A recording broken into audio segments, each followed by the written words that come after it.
Source ఒకటి వచ్చింది. Defence అకాడమీకి సంబంధించి ఒక ఫ్యాక్టరీ రావడం, ఇవన్నీ చూసుకుంటే ఈ రోజు ఇక్కడ చదువుకున్న వాళ్ళకి ఎన్ని ఉద్యోగాలు వస్తాయో ఒకసారి ఆలోచించండి. ఇదే కాదు, గ్రామంలో ఎక్కడ తాగునీరు కావాలి, ఎక్కడ సాగునీరు కావాలి. ఇలాగే చెప్తున్నారు, సుమారుగా 250 పైగా బోర్లు కొట్టించి, 1-2 తగ్గిని కానీ 200 పైగా బోర్లు కొట్టించి ఈరోజు తాగునీటికి ఇబ్బంది లేకుండా చేసే పరిస్థితి. నిజంగా చాలా అమాయకమైన ప్రజలు. నిజంగా వాళ్ళు చూస్తూ ఉంటే వాళ్ళకి ఏంటంటే నమ్మితే ప్రాణం పెట్టే మడగసల ప్రజలు. ఆ ప్రజలకి ఏదైనా చేయాలి అనే తపంతో ఈ రోజు ముందుకు వచ్చే నాయకత్వం. ఈ రోజు మేమందరం చాలా ధైర్యంగా చెప్పగలం. చంద్రబాబు నాయుడు గారి పేరు చెప్తే ఇలాగే ఒక ఫ్యాక్టరీ గుర్తొస్తుంది మీకు. చంద్రబాబు నాయుడు గారు అనంతపురం జిల్లాలో కియా ఫ్యాక్టరీ ఏర్పాటు చేసినప్పుడు ప్రపంచం మొత్తం ఒక్కసారిగా అనంతపురం వైపు చూసింది. రాయలసీమ అంటే రతనాల సీమ ఒక్కసారి అనుకుంటే కాదు, రాయలసీమ అంటే రాయలసీమ అని కొంతమంది అందరూ మనకు చెప్పేవారు. నోను, రాయలసీమ అన్నది రతనాల సీమ అని చేసి చూపిస్తాను అని ఆ రోజు హంద్రీనీవా దగ్గర నుంచి జలాలు ఏర్పాటు చేయడంలో ముందున్నది. కియా ఏర్పాటు చేసి ప్రపంచం అంతా ఒకవైపు చూస్తే తర్వాత పాలకులు వచ్చారు, అదే కియా వైపు మళ్ళా చూశారు. ఎందుకో తెలుసా? అప్పుడున్న ఎంపీ అక్కడికి వెళ్ళి బెదిరించే అక్కడున్న పాపం అందులో ప్రతినిధులు నేను ఇక్కడ పెట్టలేమని వేరే యూనిట్ ని వేరే రాష్ట్రానికి పంపించేసుకునే పరిస్థితి. అటువంటి నాయకత్వం నుంచి ఈ రోజు మీ గురించి కష్టపడే నాయకులు వచ్చారు. ఈరోజు చంద్రబాబు నాయుడు గారి గురించి ఆలోచిస్తే ఒక హంద్రీనీవా గుర్తొస్తుంది. చంద్రబాబు నాయుడు గారి గురించి మాట్లాడితే ఒక పోలవరం గుర్తొస్తుంది. చంద్రబాబు నాయుడు గారి గురించి మాట్లాడితే ఒక అమరావతి గుర్తొస్తుంది. చంద్రబాబు నాయుడు గారి గురించి మాట్లాడితే ఒక మైక్రోసాఫ్ట్ గుర్తొస్తుంది. చంద్రబాబు నాయుడు గారి గురించి మాట్లాడితే ఒక సైబరాబాద్ గుర్తొస్తుంది. చంద్రబాబు నాయుడు గారి గురించి మాట్లాడితే ఈ రోజు హంద్రీనీవా ప్రాజెక్ట్స్ కనిపిస్తాయి. చంద్రబాబు నాయుడు గారి గురించి మాట్లాడితే నిజంగా నీతి నిజాయితీ కలిగిన నాయకత్వం, దమ్ముతో కూడా నాయకత్వం కనిపిస్తుంది. అదే ఈ పులివెందుల ఎమ్మెల్యే గారి గురించి మాట్లాడుకుందాం ఒక 2 నిమిషాలు. పులివెందుల ఎమ్మెల్యే గారు ఎవరు? ఆయన అనుకుంటాడు నాకు నేను ప్రతిపక్ష హోదాన్ని, ప్రతిపక్ష నాయకుడిని అని. నువ్వు 5 సంవత్సరాలు నువ్వేదో సాధిస్తావని 151 సీట్లు ఇస్తే నువ్వు చేసిన అరాచకాలు, నువ్వు చేసిన అక్రమ అరెస్టులు, నువ్వు చేసిన దందాలు, నువ్వు చేసిన అవినీతికి ఎక్కడ ఏమీ మాట్లాడకుండా 5 సంవత్సరాలు కామ్గా ఉండి ఒకే ఒక్కసారి నువ్వు అనుకున్నావు నేను చాలా బట్టలు నొక్కాను అని. నువ్వు నొక్కి 2 బట్టలు నొక్కుకో, మాకు ఒకే బటన్ నొక్కే అవకాశం మాకు వచ్చింది అనుకున్నారు. 2024లో ఆ ఒక్క బటన్ నొక్కేసరికి ప్రతిపక్ష హోదా నాకు కావాలి అని అడుక్కునే పొజిషన్కి వచ్చేసరికి. అది కదా ఈరోజు ప్రజాస్వామ్యంలో ఓటర్లకు ఉన్న బలం. అతగాడిని గురించి గుర్తొస్తే మీకు గుర్తొచ్చేవాడు 4-5 చెప్పండి ఒకసారి.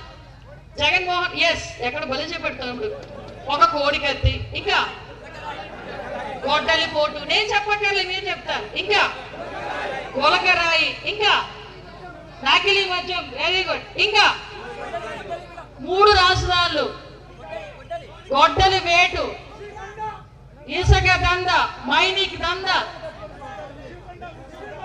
పరదాలు, వెరీ గుడ్. తమ్ముడు కరెక్ట్ గా ఉన్నారు, అందరూ ఫుల్ సింక్ లో ఉన్నారు. అబ్బా వడకసేరు ప్రజలైతే ఫుల్ సింక్ లో ఉన్నారు.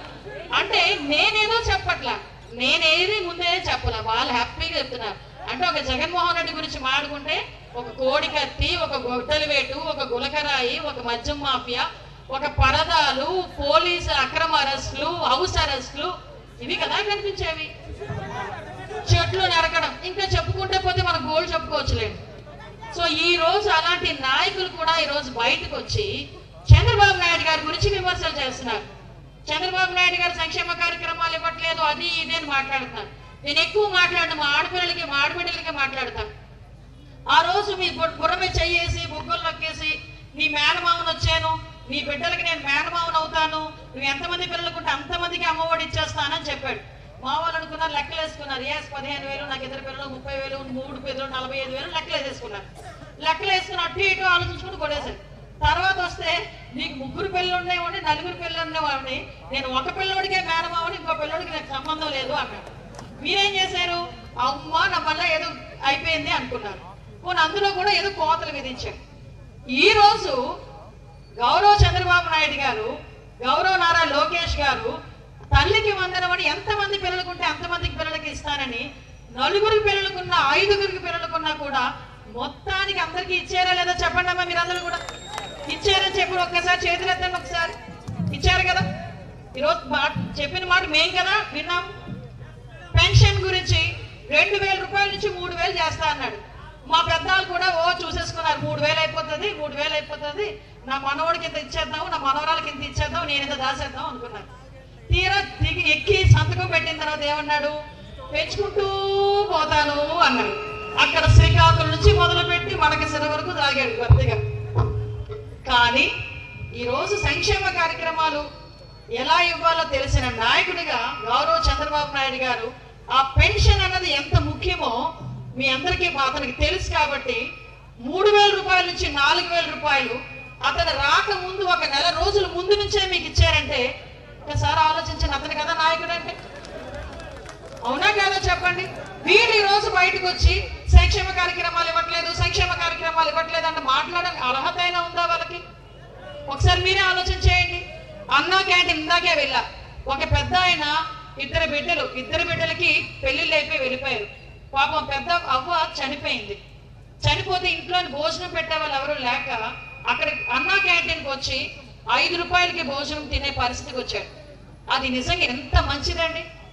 అటువంటి అన్నా క్యాంటీన్ కూడా అన్న పదవి ఉన్నందుకు ఆ అన్నా క్యాంటీన్ మొత్తాన్ని మూసేసి 5 సంవత్సరాలు ఎందుకు పనికి రాకుండా చేశాడు.